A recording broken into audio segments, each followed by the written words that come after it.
성경 말씀은 누가복음 24장 13절부터 35절까지 말씀입니다. 그날에 그들 중 둘이 예루살렘에서 25리 되는 엠마오라 하는 마을로 가면서 이 모든 된 일을 서로 이야기하더라. 그들이 서로 이야기하며 문의할 때 예수께서 가까이 이르러 그들과 동행하시나 그들의 눈이 가리워져서 그인 줄 알아보지 못하거늘 예수께서 이르시되 너희가 길 가면서 서로 주고받고 하는 이야기가 무엇이냐 하시니 두 사람이 슬픈 빛을 띠고 머물러 서더라. 한 사람인 글로바라 하는 자가 대답하여 이르되 당신이 예루살렘에 체류하면서도 요즘 거기서 된 일을 혼자만 알지 못하느냐. 이르시되 무슨 일이냐. 이르되 나사렛 예수의 일이니 그는 하나님과 모든 백성 앞에서 말과 일에 능하신 선지자이거늘 우리 대제사장들과 관리들이 사형 판결에 넘겨주어 십자가에 못 박았느니라. 우리는 이 사람이 이스라엘을 속량할 자라고 바라노라. 이뿐 아니라 이 일이 일어난 지가 사흘째요. 또한 우리 중에 어떤 여자들이 우리로 놀라게 하였으니 이는 그들이 새벽에 무덤에 갔다가 그의 시체는 보지 못하고 와서 그가 살아나셨다 하는 천사들의 나타남을 보았다 함이라.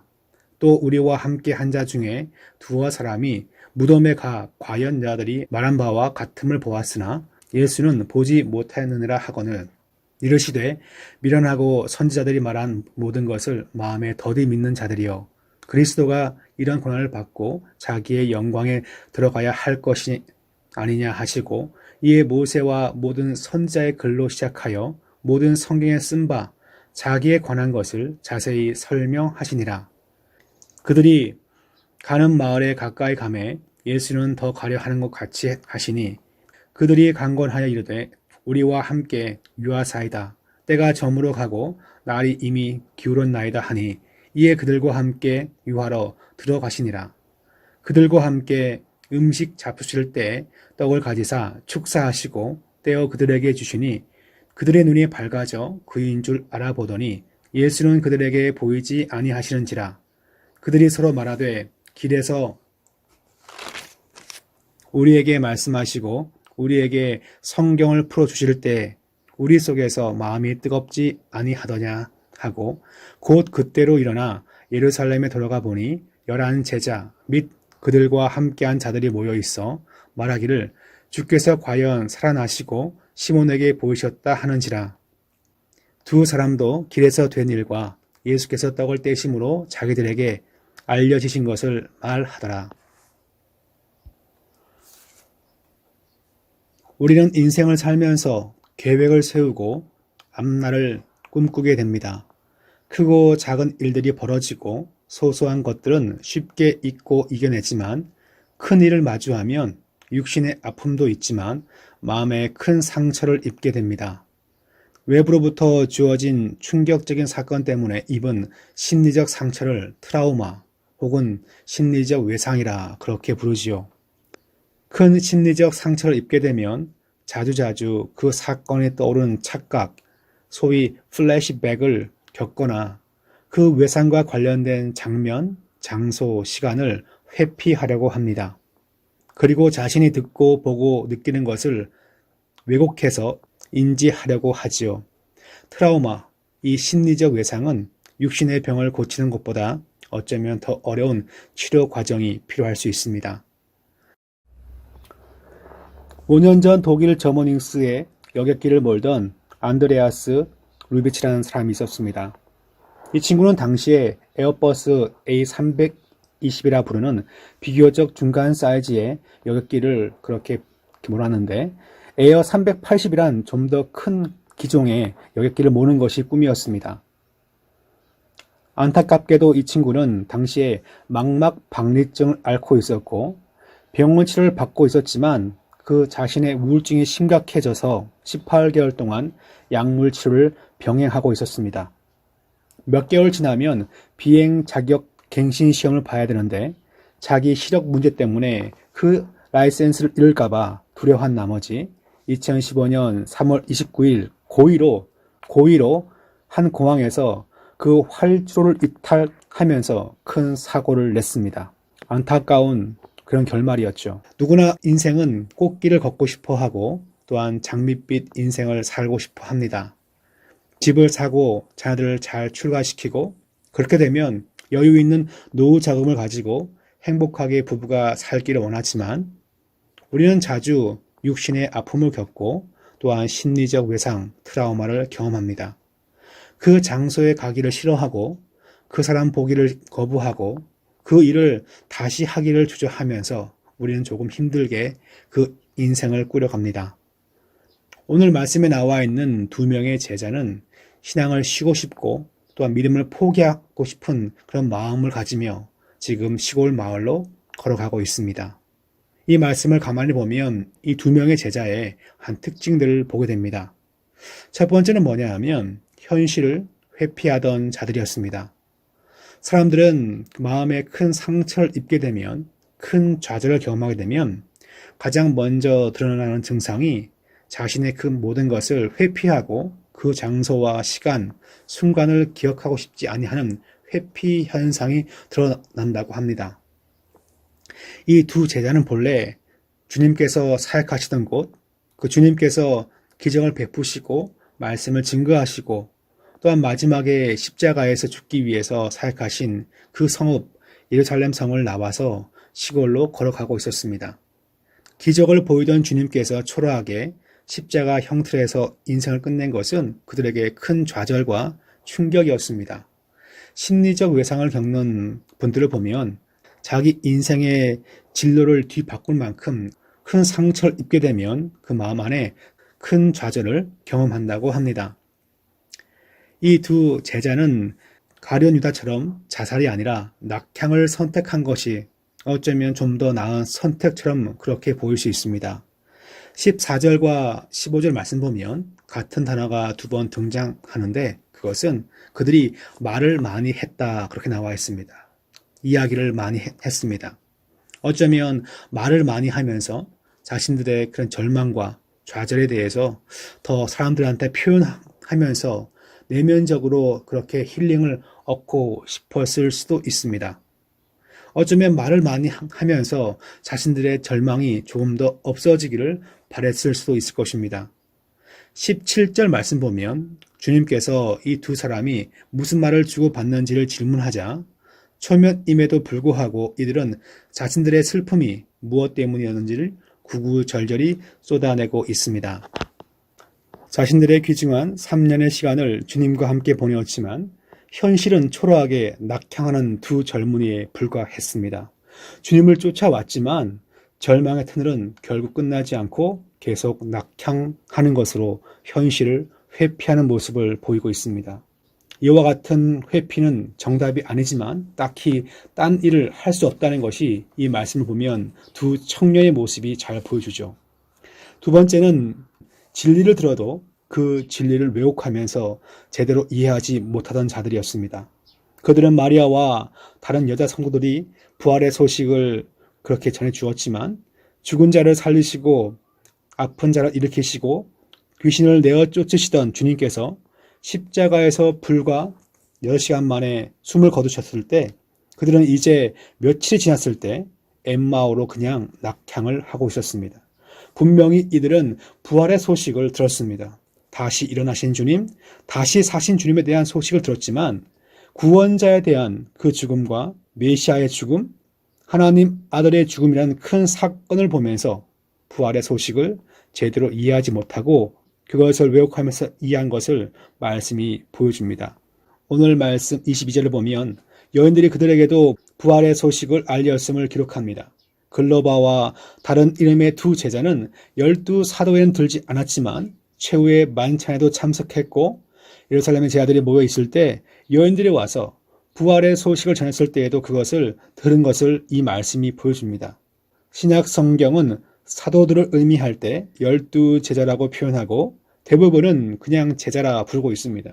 아마 이 두 제자는 70명 제자일 수도 있고 500여 제자일 수도 있습니다. 여하간에 이 글로버와 다른 제자는 말하기를 우리로 놀라게 하였으니 즉 자신들을 놀라게만 할 뿐 실제로 그 여인들의 증언을 믿지 않았음을 말하고 있습니다. 사실을 전해주어도 마음의 상처가 큰 자는, 큰 좌절을 경험한 자는 사실을 잘 왜곡하기 마련인 것입니다. 12절 말씀 보면 이 베드로의 증언을 기록하고 있습니다.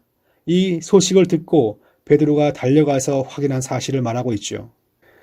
베드로는 그렇게 달려갔지만 주님을 만나지 못하고 빈 무덤만 보았다고 말하면서 여인들의 증언이 실없는 소리처럼 그렇게 이해했다라고 11절 말씀에 기록합니다.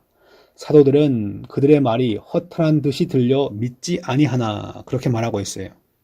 마음의 상처를 깊이 받은 자, 인생의 좌절을 경험한 자는 모든 지식을, 모든 정보를 이렇게 왜곡하면서 이해한 걸 보게 됩니다. 주님 말씀을 몇 년간 들어왔고 실제로 부활 소식을 들었지만 이들은 이와 같은 진리를 회피하고 사실을 왜곡하면서 인생을 낙향하며 살아가던 자들이었습니다. 주님은 25절과 26절에서 친히 구약의 말씀을 풀어주셨지만 주님 설교 말씀을 듣고서도 그들은 영적인 눈을 뜨지 못하였습니다. 마음의 좌절을 경험한 자, 실패한 자, 포기하고 싶은 자는 믿음의 눈을 뜨기가 쉽지 않다는 것을 이 말씀이 보여줍니다. 저희들은 몇 개월 동안 이 마스크를 쓰면서 주일 예배를 드렸죠.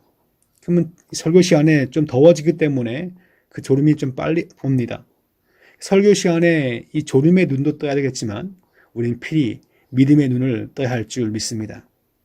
부활절을 맞이하여서 우리가 이 예배에 나오고 부활 소식을 듣고 또한 부활절 계란도 먹고 부활절 헌금도 부활절 예물도 드리지만 부활의 기쁜 소식이라고 이 시간 선포하지만 찬송하고 또한 우리가 고백하지만 이 글로버와 두 친구 제자처럼 우리의 삶은 여전히 내려가면서 낙향하고 있을 수 있습니다. 부활의 주님을 한두 번 알려주어도 알 수 없고 가르쳐 주어도 뵐 수 없습니다. 우리의 심령이, 우리의 마음이, 우리의 생각이 좌절하고 넘어지고 깨어지고 이제는 게을러지고 나태해지고 무관심해졌기 때문에 주님께서 나타나서 말씀을 해주시고 신방을 해주셔도 아픈 마음은 쉽게 그것을 주님의 진리와 사랑을 흡수하기가 쉽지 않습니다. 누가 부활의 그 의미를, 부활의 기쁨을 잘 누릴까요? 이 말씀 보면 바로 주님께서 그들에게 떡을 나누시면서 축사하셨을 때 그들의 믿음의 눈이 떠졌음을 말하고 있습니다. 30절과 31절이죠. 그들과 함께 음식 잡수실 때 떡을 가지사 축사하시고 떼어 그들에게 주시니 그들의 눈이 밝아져 그인 줄 알아보더니 예수는 그들에게 보이지 아니하시는지라. 즉 무슨 말씀입니까? 주님께서 축사하실 때 축복의 기도를 하실 때 그 떡을 나눠주실 때 그 익숙한 모습을 제 아들이 다시 회상하였고 바로 주님께서 십자가에 제물되어서 떡과 잔을 다시 보았을 때 주님이 피와 살을 흘리신 것을 그 떡을 먹으면서 마음 안에 새겼을 때 주님을 비로소 알게 되고 보게 되었음을 이 말씀이 말하고 있습니다. 주님께서 그들에게 몇 번에 걸쳐서 말씀을 증거해 주고 몇 번에 걸쳐서 구약 예언과 모세의 율법을 풀어주었을 때 그리고 마침내 맨 마지막에 떡과 포도주를 알려주었을 때 6월절에 먹는 이 떡과 포도주가 무슨 의미인지를 알려주었을 때 그들은 비로소 그 주님이 부활했다는 그 사실을 인정하고 영접하며 다시 즉시 일어나 제 아들에게 돌아가서 부활의 소식을 증거한 것을 보게 됩니다. 사람들은 그 마음의 그 심리적 상처를 언제 치유할까요? 트라우마는 항우울제로 잘 치유되지 않습니다. 트라우마는 이 카타르시스를 느끼게 만들면서 실컷 운다라고 하여서 잘 치유되지 않습니다. 인지치료가 필요합니다. 그게 뭐냐 하면 나를 좌절하게 만든 사건의 부정적인 그 의미가 무엇인가를 다시 해석하고 이제는 본래의 그 의미를 내 자신한테 잘 알려주는 거예요. 그래서 내가 환경 가운데 회피하지 않고 사실을 또한 왜곡하지 않고 바르게 살게 만드는 것입니다. 즉 주님께서 왜 십자가 져야 됐는가? 떡과 포도주는 나에게 무슨 의미인가? 그것을 다시 생각하고 다시 마음에 새길 때 그때서야 비로소 그 어떤 인간이라도 부활의 의미를 다시 기억하게 되고 다시 배운다는 것을 이 말씀이 보여주고 있습니다. 우리의 삶이 나태합니까? 우리의 삶이 참으로 교만합니까? 우리의 삶이 걱정이 많습니까? 이 모든 마음의 짐과 나태함은 예수 그리스도의 죽으심과 그 의미를 기억하면서 부활절을 맞이할 때 우리 안에서 산 소망 되신 주님께서 우리를 새롭게 하시고 능력 주시며 소망 가운데 승리하게 만들 줄 믿습니다. 부활절은 적어도 이 하루를 주님의 살과 피를 생각하고 어린 양처럼 죽으신 주님께 감사하고 이제는 나에게 산 소망 되신 그 주님을 그 소망을 내가 기대하면서 이 믿음의 경주를 사는 것임을 말하고 있습니다. 한 15년 전이었습니다. 제가 서울대 부설 연구소 가운데 언어 치료 상담을 받는 곳이 있었어요. 제가 말을 잘 못하기 때문에 거기를 다녀왔습니다. 1시간 정도 긴 상담과 검사를 한 다음에 그 전문 선생님이 나오셔서 저에게 하시는 말씀이 지금 오신 분은 참 너무나 인생을 긍정적으로 생각하십니다. 제가 그냥 물었어요. 왜 그렇게 말씀하십니까? 그랬더니 보통 이와 같은 문제를 가지신 분들은 심각하게 자존감이 낮거나 삶을 우울하게 보내시는데 왜 이렇게 너무 긍정적으로 인생을 사십니까? 그러니까 저한테 묻는 거예요. 제가 말했지요. 목사가 달리 목사 아닙니까? 저는 시골에서 목회하고 있는 장로교 목사입니다. 그랬더니 그 친구가 고개를 끄덕이면서 그러시군요. 여러분, 성도가 왜 달리 성도입니까? 우리 역시 세상 가운데 먹고 살고 입고 자는 그것 때문에 인생을 힘들게 살고 있고 세상 사람들과 대동소이한 고민 가운데 인생을 살지요. 그러나 우리는 세상과 다른 것이 무엇입니까? 부활하신 주님을 내가 알고 있고 내가 믿고 있고 나의 죄를 대신하여서 피와 살을 찢기시고 흘리신 그 주님 때문에 우리는 장래 소망까지 확실히 받은 주의 백성인 줄 믿습니다. 그래서 주님 부활을 우리가 바라보면서 우리 역시 부활할 것을 기대하고 이 땅을 주님 앞에서 감사함으로 주님의 은혜로 전진하고 쓰임받아야 될 줄 믿습니다.